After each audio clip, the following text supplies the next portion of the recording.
There is no right way to invest in real estate. Rather, when you're considering your personal investments, you should consider not only your finances, but also many other factors like, do you want to get involved in residential real estate or maybe commercial?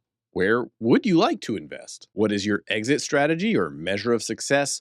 And so much more. So today I'm going to share with you how I like to invest in real estate as an owner of real estate for the last 20 years, and also as a high producing real estate agent over the last 16. Now, I don't often discuss my personal real estate preferences here on the channel, but if you like this sort of video, please click the like button to tell the YouTube algorithm, hey Steve, make more videos like this one. And feel free to subscribe if you would like to stay up to date on Surrey, BC, and Canadian real estate. And of course, if you're looking to invest within the Fraser Valley or possibly get out from under an investment that you're already in, so you can enjoy the benefits of the fruits of your labor, well, you can book a call with me right now using the link in the description below at a time that works best for you. And now, on to my personal investment strategy in real estate, starting off with the fact that I prefer to purchase residential real estate and specifically low-cost, low-maintenance condos. Condos offer a lower entry point into the market, so that initial investment is smaller. But honestly, the largest factor into my preference of condos is that they are a lot less headache than detached single-family homes. Tenant not cutting the lawn? Not my problem. Roof leaks? Call the strata manager. Being a landlord is not passive investing, so minimizing the amount that I need to worry down to maybe leaky sinks, toilets, or a clunky washing machine, well, that's enough work for me. But what that does mean is that more of my potential profit goes towards things like strata fees. But that's a cost I am personally willing to take on to prevent the property from taking away from my first priority, and that is helping other people like you buy and sell their own residential real estate. Number 2 on my list is I prefer low-rise wood frame buildings. Specifically, I like to purchase these buildings at an age between about 5 and 7 years old. I don't like brand new because for the first 24 months of property is being occupied, generally this is the time where you discover if there are larger problems in the construction. I like to let other people gamble on the developer's build quality and only invest when I can actually touch and feel the property myself. But ideally, not when it's already 25 or 30 years old,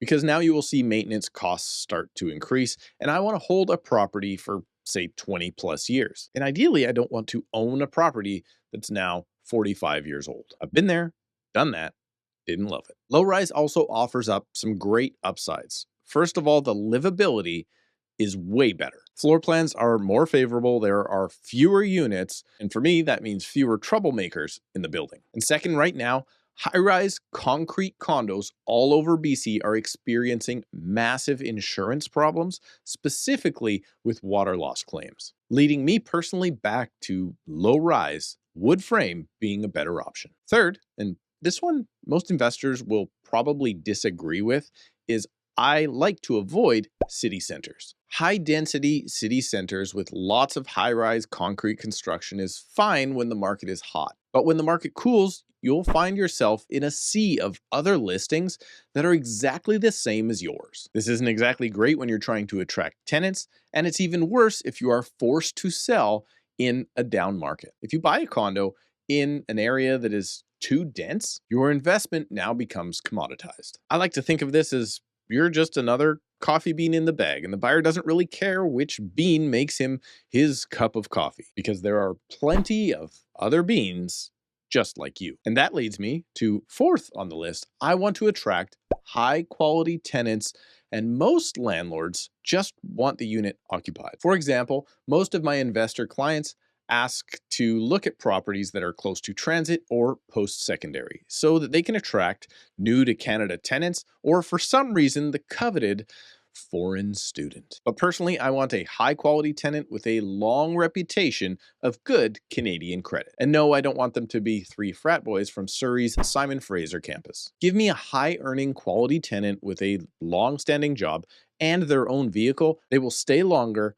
and treat your property investment better. Fifth, my plans of holding any property I buy, at the very, very, very least, is a 5-year time horizon. And in reality, I only look at purchasing properties if I would still like to own that particular property 20 years from now. Too many investors speculate on short-term rentals, short-term flips, pre-sales, or even assignment of contract. Or maybe they soon find out after becoming a landlord that they just aren't cut out for it. Well, if you choose to sell your property in 1, 2, or even 3 years, the market can dip for months or even years at a time. And it wouldn't be a good investment if you sold that property for less than what you bought it for in the first place. So I personally plan to hold, and I'm not looking for a quick buck. And then I will even run the numbers at a higher interest rate than today so that I know what I might be in for in the future if rates go up. And my last factor in my strategy for investing in real estate